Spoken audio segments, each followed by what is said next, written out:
Well, I'm sure ladies, we are talking about decision fatigue today.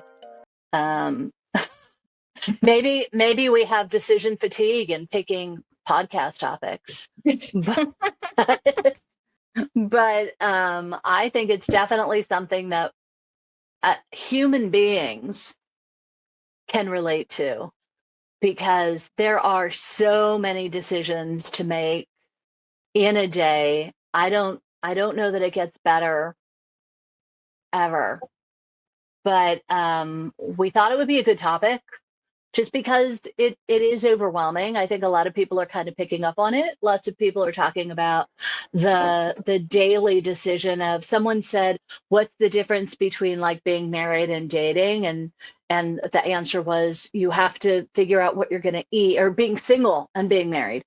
You have to figure out what you're going to eat together with another person every single day, 3 times and forever. forever. Every Forever. night it's like cook a meal. Okay, now what are we eating tomorrow? Exactly. And I think that's and like the biggest decision that I ever have to make is like, what is for dinner? Like, I feel like that is like the thing that you have to ask yourself every single day. Yeah. And then whoever sits at your table, if you've got kiddos like mine that are young adults and teenagers, then they don't appreciate either. This is gross, Mom. I'm like, you know what? Eat it or have a bowl of cereal. See ya. my kids would walk into the kitchen every night and they'd be like, ew, I'm not eating that. What is it? Like you don't even know. Come back in 20 minutes and I'll have to tell you, no, you can't have like a third plate full. I wouldn't, but you know what I mean. Yeah. That is probably the like least joyful decision you get to make because no one is ever happy. Even if you're happy, you got to do it over again in no time. Yeah. And I feel like when I'm, as soon as like I'm so happy when everybody's done eating and I clean up the kitchen and I'm like in this little euphoric stage and I'm like, oh God, just got to do that again in about 12 hours. Right. Like I get so happy when the family's done eating and I'm like, I'm done. It's like, okay, all right. But not done. We did it. We made it through another night. Yep. One more meal down. But just I think that it's a very relatable topic, no matter who you are. I love that Tracy's there twice. No matter who you are, it's just a very relatable topic that there's always that decision that you have to make. But I think too, if you're raising a child who struggles with their mental health, with behaviors, if you have a child in your family with autism, sometimes your challenges are even more extreme because it's not just the picky eater. There's like a legit reason why they are not eating, and then as a parent you stress out over it because you want to make sure that overall they have all of the nutrition that their body needs. So I think that when you have children with any kind of challenges, the number of decisions that you make in your day just increase exponentially because it's are they gonna wear socks because you don't want the sock with the seam? It's finding socks without the seam. It's are you going to be able to get them into a pair of pants that aren't shorts? Right? Or a shirt without a tag, Without those the tags tag. now. Yes. Whoever makes those tags now, the new thing I've noticed is the tags aren't in the top or on the collar, they're on the side. Like a pox upon them and their family for, just making so many annoying like stop it. Just stop it. But I'm wondering, have you guys come up with any tips or tricks to manage everything that you have to have in your head and all the decisions you have to make in a day? It's funny that you say that because I was on a call this morning with a mom that she has 20 balls in the air and Yeah. she's just having a hard time making it all work. So I think we have to support each other and let each other know that this is what happens. Moms, I've said this on numerous podcasts and I say it all the time, but we're the glue. We're the glue that keeps us all together. And I have found that I've helped this family get a little more organized with their time. Simple to-do lists, simple little lists, and you have to have them visible because you have to get it out of your head. Even if it's 5 sticky notes, this is what I'm going to do for this kid. So sometimes a little visual helps, and has really helped her, she said. So I'm glad that I was able to give her a little tip, and it helped her with her decision making because she wasn't making any decisions because she was so overwhelmed because it was all in her head. Yeah. Oh, I agree. I think that lists or sticky notes to say like what we need to do. I think visualization, I know that helps with my daughter. It helps with me. We've also tried to like meal prep or meal plan, just getting a rotisserie chicken and, having that be in a meal eaten a couple of times, leftovers,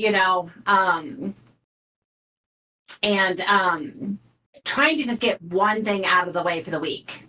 I think meal prepping for me, like I said earlier, like having that idea of like what is for dinner drives, it just is so maddening to me because it's like, I don't want to cook by the end of the day. So, trying to at least get something done during the weekend that can help me prepare for the week. Everybody knows what's for dinner at that point. Then we don't have to worry about, what's for dinner tonight? Well, it's leftovers. Yeah. And I think if you make those decisions, post, like you said, be visual, post them somewhere. So, you can buy a million magnets and you could, or they have little dry erase boards for your refrigerator. So write on the dry erase board, this is what we're eating for dinner, whatever. I will buy things and then forget that I bought them. There's those blind spots in the refrigerator where, you put, and it's gone from your head. So I've noticed that if I have like a list of this is what I have in my fridge and these are the plans for the day or for the meals for the week, that really helps. And when my kids were little, I have my ex-mother-in-law's, she's Italian, meatball recipe, which, like brilliant.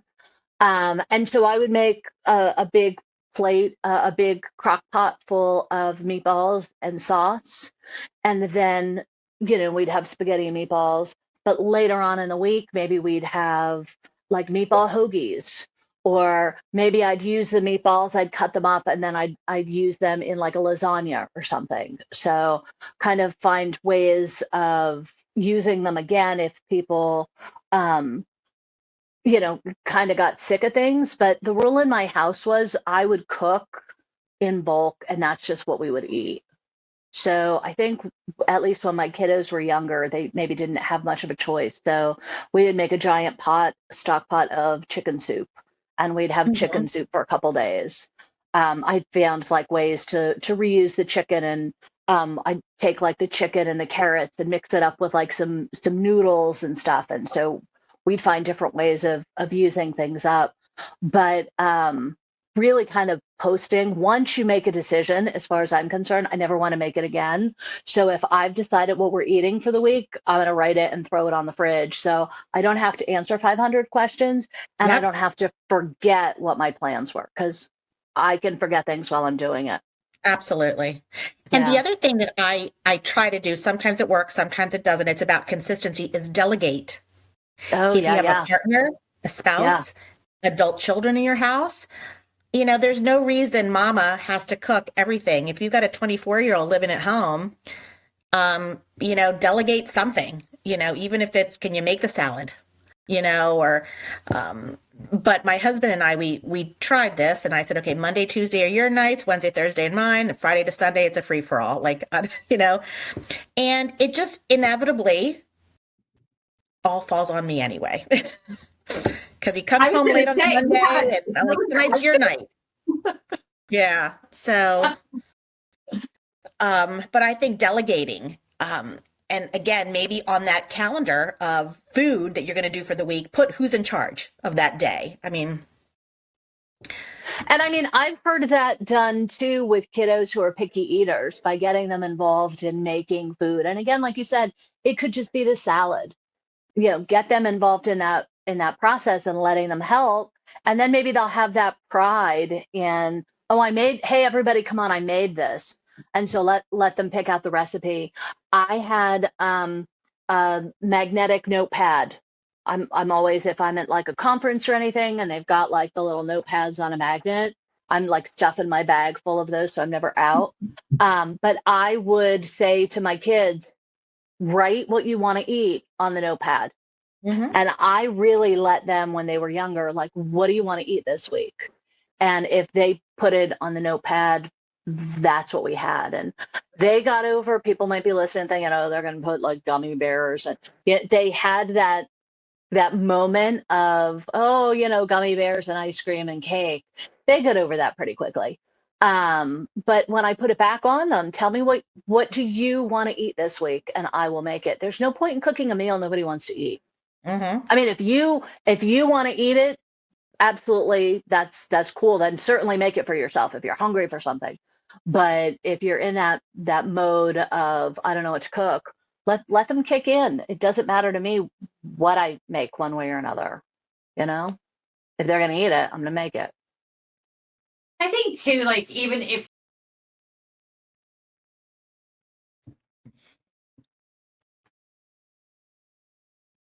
oh, we lost our Tracy. Oh, there goes Tracy. Should we call out who her internet provider is? Name and shame. Oh my goodness.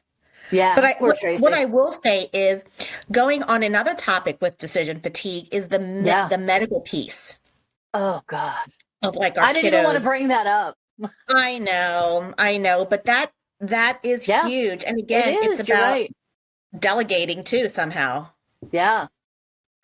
Yeah, I do think there are some great places that talk about having like medical binders with all of your kids' like important paperwork and how make sure that you have copies of their after visit summaries so that they're available if you're going to a doctor who's like, oh no, I didn't order those tests. So different tabs with test results and things like that. But it's just that I think that contributes to the mental load, knowing that each of your kids needs, especially when they're younger, doctor's appointments. Who has what kind of doctor's appointment? I know that you can get your medications refilled automatically. I mean, that's fantastic. But what they forget is then you've got to make a plan to go stop by and pick it up. And so that can really kind of mess with your plans. Here, I can walk to my pharmacy and pick up my prescription, but I will guarantee you when I am ready to go to the pharmacy and pick up my prescription is they're taking lunch and they're closed. So if you're going to run to the grocery store Sunday night at 7:00 because that's your time to go, the pharmacy is going to be closed at your grocery store. So, even just kind of this planning your week and how things are going to be done. There's just a lot of mental load in that. Tracy, you were saying, and then we lost you. Do you remember? of course. I mean, as soon as I open my mouth, it feels like it goes away. I apologize.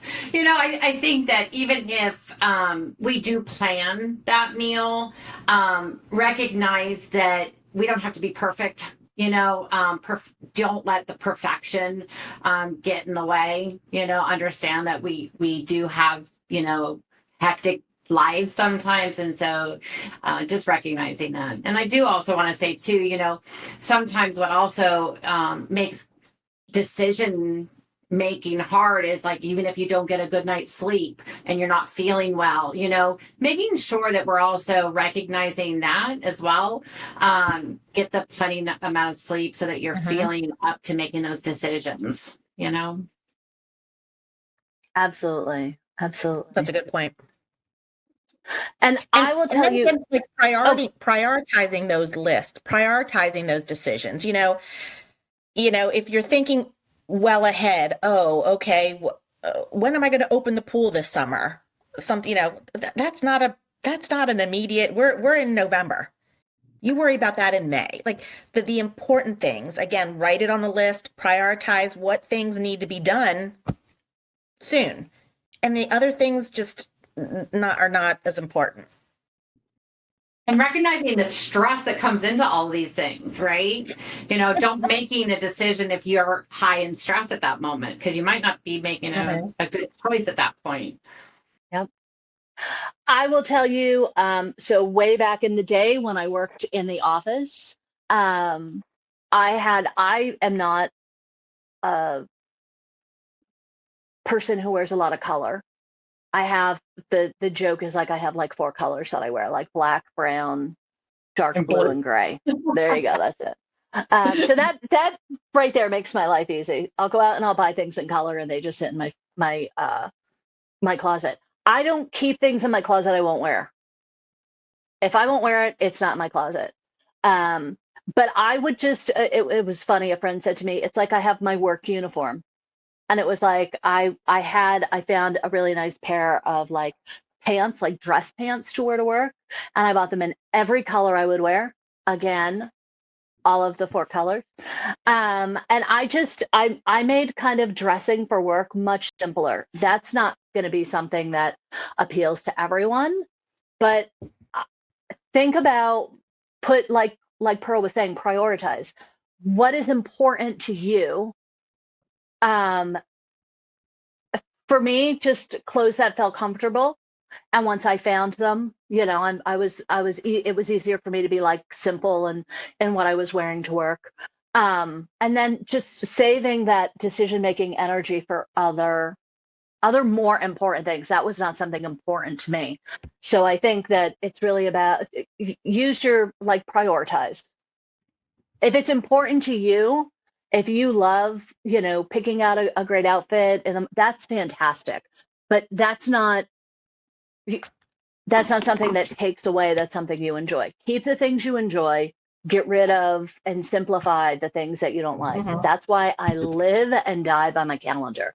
How many times do I say to you guys, put it on my calendar? Because the little reminder comes up and I'm like, oh, wait, there we go. I have to do that. If it's not on my calendar, so when I make a doctor's appointment, if I have to make like an annual appointment the following year, I put it on my calendar. Yeah. Like make a follow-up appointment. That for me clears up a lot of space in my brain. So I don't have that space Absolutely. taken up with, I don't have a lot of space. I don't have a lot of space in there. right? I don't have a lot of free space. Don't put things on their calendar, and visualize it. Like I live like you do, Christina. I live both by my phone and paper. It is written everywhere. Yes. Absolutely. Multiple colors everywhere. Yeah. And I found that if you do work on your decisions and the stress that it brings, I really do think a load is lifted. It's hard to do. Again, it is really hard to do. But you will feel lighter. You will feel a little better. And it's about simplicity and simplifying things, because life is hectic. It's all over the place. We're always juggling something. But if we can simplify some things and make decisions on the important stuff right now, that might not be, you don't have to focus on the other decisions in February, March. Just focus on now. And I think really delegating and that'll help you simplify things. Yeah, absolutely. I will tell you one of the things way back in the day when I used to teach adult ed. I ran a family literacy program. I would work with families and we would take Post-it notes and put one thing that we had to do on each Post-it, just one thing, and then just create a pile of them. And it was a really nice visual way of breaking things down into what had to be done. And then what we would do was I would give them all like a manila file folder. And on one side of the page was like, make that your schedule. And on the other side of the folder was kind of like your holding area. And you're actually able to move the Post-it notes around so you could see how everything fits into either your day or your week.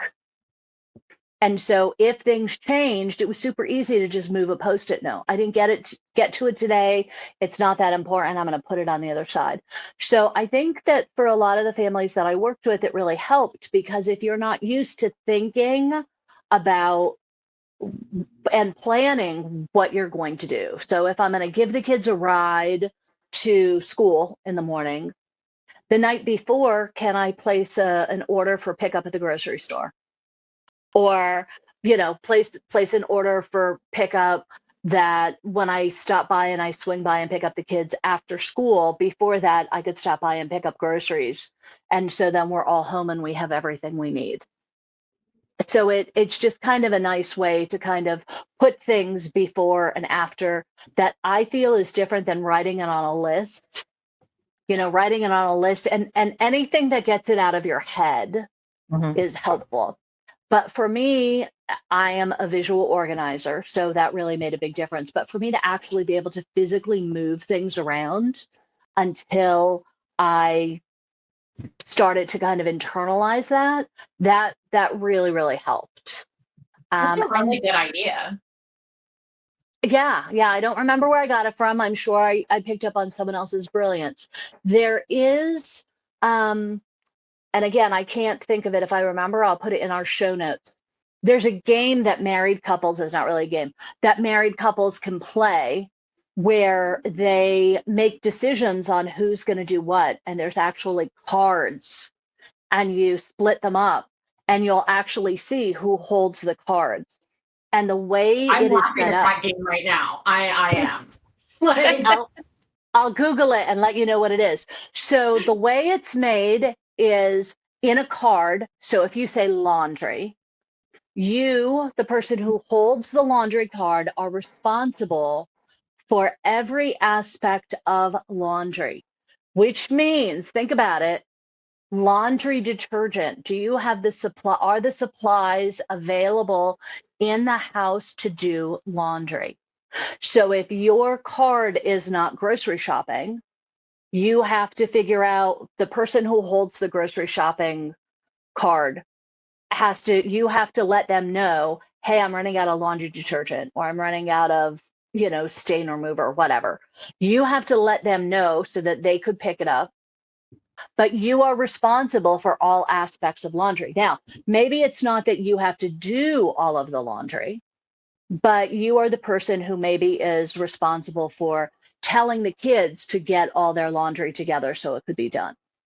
If you take the dinner card, you are singularly responsible for every aspect of dinner, planning, grocery shopping, putting it away.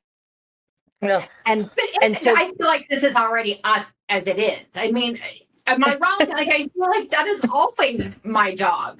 So I would love for the card to be in somebody else's hand, right?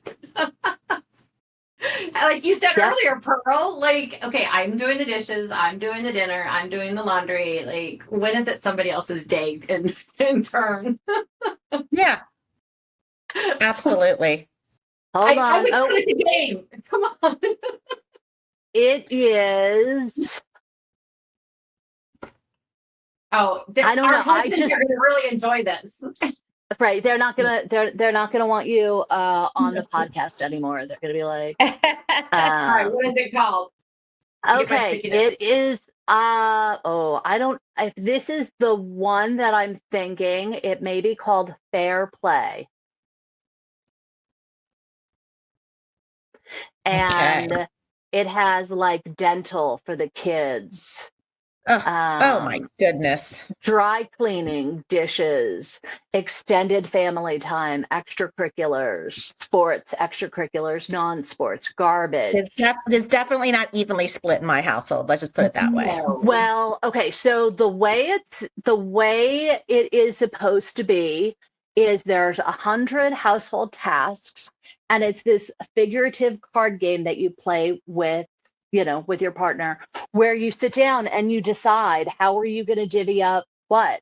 And so they're actual cards, and you're sitting there holding the card so that they could see, or you could see, just the volume of cards they have. So, in any relationship, maybe your job, and then you could kind of even think about, like, so if your job is, I'm going to take care of the lawn and I'm going to take care of the car maintenance, those could be big tasks, but they're also intermittent tasks that you don't have to do the yard work every single day. Right. And there's entire chunks of time when you're not going to be doing yard work. Well, and there should be like a point value per task, like, and he doesn't have yard work. And well, I mean, maybe your partner will do the snow removal is the same as the lawn care in the winter. Sure. Yeah. But not everything has the exact value, but yeah. So anyway, that's what it's called. I had heard about it a while ago. I don't know that it's perfect, but it might be a great way of kind of thinking about dividing up the tasks, or at least having a conversation so that you could start kind of discussing it. But I think even if you're not in a position where that's going to be something that you do, even acknowledging for yourself, if I'm going to do the dishes, the task for doing the dishes, that doesn't just start when you're actually with your hands in the water or you're loading the dishwasher. There's other things that go along with it. It's planning to make sure you have clean dishes. Making sure you have the detergent or whatever it is that you need so that you could do dishes. And sometimes I think just acknowledging that the task that you're going to do is bigger than the task that you're doing. I think sometimes at the end of the night, we sit wherever we sit and we go, like, why am I so exhausted? I didn't do anything all day long. But to think about the mental load that goes along with it, I think is really challenging. Tracy, while we have you, do you have any words of wisdom for us? We'll get you in quick before you disappear again. And she's gone. I love it. Oh, our Tracy. We're gonna God bless her. This is a tough one. Okay. I think it just keeps getting worse for her. Here's a great example though.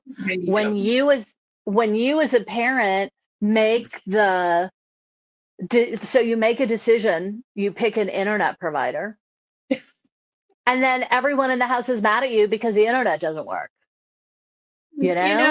I swear I really thought it was going to be a good choice, and so far it just, I don't know.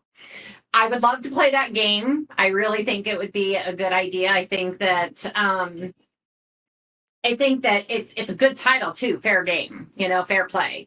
I think that everybody in the house needs to recognize what everybody else is doing. And I think that came across. I mean, I literally just did a deep clean over the weekend, and I made everybody take part in it. And I mean, there were jobs that my husband was required to do, and I'm going to say required because it wasn't just me, right? Mm-hmm. And I'm like, you need to do the bathroom upstairs. It is not left up to me. So I would love to play this game because I feel like, us as moms and wives and whatever, I feel like we do so much, and it does get taxing on us. For that emotional weight, that feels like everything is weighted down on us, and we have to make these decisions all the time. We have to make decisions for our kids. We have to make decisions for, the family. And so, when you're trying to make these decisions and there's so much on your shoulders, it gets hard. It gets really hard. So let's divide. I would love to divide up some of the chores around here evenly, but I'm not going to remove snow. Not where I you won't live. do that one. Not where you live. Yeah. No, that's too much for me. Our driveway is really long, so it takes my husband like hours to finish our yard. I don't want to do that one.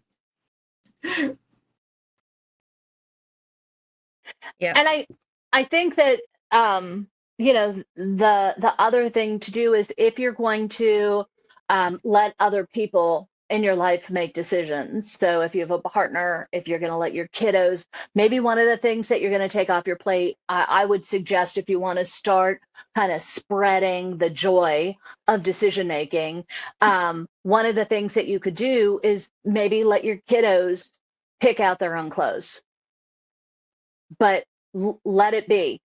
If there's something that you absolutely know you do not want them wearing, take it away, put it in a different place so that it's not available to them to pick out. But like, who cares how they go to school? If they go to school in a blue sock and a brown sock, in shorts and a sweater, let them do it. It's also a really great way of teaching children how to make choices and the repercussions that go along with them. Because if they wear a sweater to school and they're hot all day long, then they learn maybe why you layer. Yes. So there's different, they can have their own fashion, sense, and school is a great safe place for them to make those decisions and don't feel judged. But I think that what we have to recognize is, if we're going to let other people make decisions, we've got to be willing to stand behind and let them make those decisions. Mm-hmm. And I love how you said that, because sometimes we like to control it, right? And that adds to our decision fatigue, that we have to have our hands in everything. But really, is little Johnny, because he wore a red shirt and polka dot socks to school, is that going to be the end of the world? Nope. Kind of like let that control go. And sometimes that's very difficult for parents, especially moms. But if that's adding to your decision, like to your life stress and fatigue, have them pick it out, and that's what you're wearing. No room for discussion. Yep. Pick your battles. Pick so your much. battles. So much. I think that's something Yes. that, has been echoed with that people that have come into our home. Pick the battles. Like, is it really important to make sure that they're wearing, whatever to school? Like you said, Christina, natural consequences. And so mornings would always be so traumatic in the morning, like getting dressed and getting out the door. We making sure that the outfit's picked the day before, because we couldn't make those decisions in the morning, because they're tired. They don't want to get up. They don't want to go to school. There's already too much, in the morning to happen. So pick those things before, but pick those battles. Pick them. Oh, yeah. Yeah. Yeah. And if you're going to let your partner, make dinner, if they're responsible for dinner on Monday and they're getting home from dinner late, you know what? Then part of their responsibility is stop by, swing by and pick up a pizza. Call and say, all right, I'm going to swing by Jersey Mike's, no endorsements, wherever, right? Domino's, I don't know, whatever, right? And call, do you mind calling and ordering, or getting everybody's order together, and I'll swing by and pick it up. So if it's your day, it's your day. And yeah. And then be okay. You know what? Then we have to be okay and just say, like, as long as over the course of the week we're eating mostly healthy as we have agreed as a family, then so what if we have pizza twice this week? Mm-hmm. I mean, that sounds like I a would wonderful love week. that to happen. Pick up something on the way home. Anything. Don't even ask me. Just pick something up and say, I stopped and got us dinner. You don't have to worry about it. You will never get a complaint from me when that happens. Right. Even if I cook, even if there's we'll eat stuff in tomorrow. that sandwich that I don't like, it's okay. Yes. Yeah. Exactly. Yeah. I didn't decide. Yeah.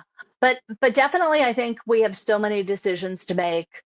Pick your battles, decide what's important to you, give away what you can, write it down, get it out of your brain. And I can say that you guys as FSPs, that's the great thing about FSPs is they can have. I mean, Pearl, how many times have you been on a call with someone and you just did a brain dump with them? Tell me everything you've got on, and you just write it all down for them. Mm-hmm. All right, so I have these things. What's really important? What do you absolutely have to get done, and what can wait? And maybe it's pulling out the holiday decorations. I love that you want to get that done. And if that's important to you, we'll put it wherever it is on your list of importance, but it can also wait. I'd say those are daily conversations I have with my families. Helping them, get that off, listen to them. And I tell them, you don't have to have a pen or paper. I will write everything down and I will send it to you in a very simplistic form that's, not 10 paragraphs of every word that we talked about, but little bullet points of what needs to happen. So, those calls happen all the time. So, and we're happy to continue to take those calls. And one of the tools that I found, and we just had some of our team was together in person last week.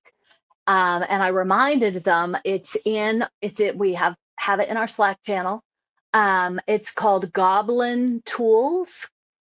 And it is, if you go in, you type into the Google machine, Goblin Tools apps.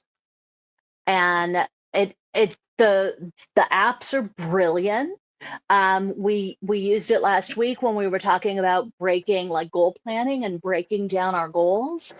It was really neat. Like, so you could do like clean your room and then you choose your level of spiciness. So it's specifically tools for people who are neurodivergent.